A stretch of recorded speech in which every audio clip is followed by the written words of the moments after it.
ராமநாதா, நான் உன் நண்பன் வந்திருக்கேன். I'm your friend, dam it. சரி, என்ன திரும்பி பார்க்க வேண்டாம், என் கூட பேச வேண்டாம். நான் சொல்றத கொஞ்சம் கேட்டுக்க, அது போதும். மீனா உனக்கு மக, எனக்கு மருமக. இந்த நிமிஷம் அவளை இழந்து நீங்க எவ்வளவு வருத்தமும் வேதனையும் படுறீங்களோ அதே அளவுக்கு நாங்களும் வருத்தப்படுறோம். நம்பு. ரெண்டு குடும்பமும் சந்தோஷமா இருக்கணுங்கிறதுக்காக நம்ம ரெண்டு பேரும் சம்மந்தி ஆகணும்னு ஆசைப்பட்டோம். பிளடி ஃபேட் இல்ல, எவன் கண் பட்டுச்சோ தெரியல. நான் பார்க்க வரும்போதெல்லாம் கட்டி பிடிச்சுக்கிற நீ பக்கத்திலேயே நிற்கும் போது முகத்தை பார்க்க இஷ்டம் இல்லாம மூஞ்சி திருப்பிக்கிற. சரி, முடிஞ்சு போனதா நீ நினைக்கிற நம்ம உறவு தொடர இன்னும் ஒரு சந்தர்ப்பம் இல்ல. இல்ல, நிச்சயமா இல்ல. நிச்சயமா இருக்கு. நீ மனசு வச்ச வாய்ப்பு இருக்கு. பிரபா மஞ்சுவை கல்யாணம் பண்ணிட்டு உன் வீட்டு மாப்பிள்ளைய வர ஆசைப்படுறான்.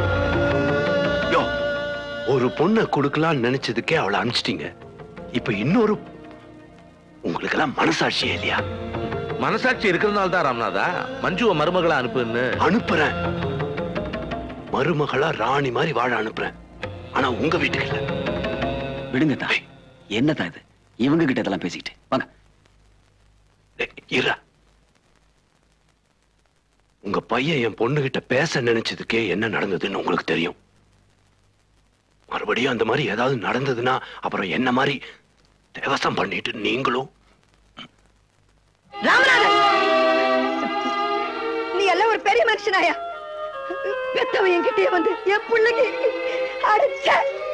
நாங்க அப்படி என்ன குத்தம் பண்ணிட்டோம்? இதே கோவில் உன் பொண்ணு பார்த்து இப்படி ஒரு அழகான பொண்ணு எங்க வீட்டு மருமகளா வரக்கூடாதான் நாங்க ரொம்ப ஆசைப்பட்டவன். அதான் நாங்க பண்ண குத்தமா? அதான் நாங்க பண்ண குத்தமா?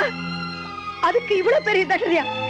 ஏயா, நீ பொண்ணுக்கு தாய் மாமன் தான், உனக்கே இவ்வளவு வேதனை கோபம் வருதுன்னா நான் பிள்ளைய 10 மாசம் சுமந்து பெத்து கஷ்டப்பட்டு வளர்த்திருக்கிறேன். எனக்கு இருக்கிறது ஒரே ஒரு பிள்ளை தாயா. அவன் ராத்திரியும் பகலும் படுற கஷ்டத்தையும் வேதனையும் தாங்க முடியாம தான் மறுபடியும் வந்து உங்க வீட்டுல பொண்ணு கேட்கிறோம். அதுக்கு நீங்க கொடுக்கிற தண்டனை என்ன நினைச்சிட்டு இருக்கீங்க உங்க மனசுல? என் பிள்ளை ஆளை வச்சு அடிப்பீங்க, அவரை கத்தியால கீறி. உங்களுக்கு மனசாட்சி இருக்காயா? நீங்க அடைச்ச இத பாரு, என் புள்ள மனசுல தைரியம் இல்லாத கோழையும் இல்ல, மடியில பணம் இல்லாத ஏழையும் இல்ல. அவன் ஏதோ மாமா வச்சேன்னு கொஞ்சம் மரியாதை கொடுத்து சும்மா இருக்கிறான். அவன் நினைச்சா உங்களை எல்லாம் தொலைச்சு விடுவான். ஜாகிரதை, தொலைச்சு விடுவான். லட்சுமி, போகலாம். இத பாருங்க, உங்க பொண்ண நல்லா மேலத்தாளத்தோட பெரிய மகராசனுக்கே கட்டி வைங்க. இனிமே உங்களுக்கு எங்களுக்கும் எந்த உறவும் இல்ல. அத்து போச்சு. நான் ஏதாவது மரியாதை குறைவா பேசியிருந்தா தயவு செஞ்சு என்ன மன்னிச்சிருங்க. போல வாங்க.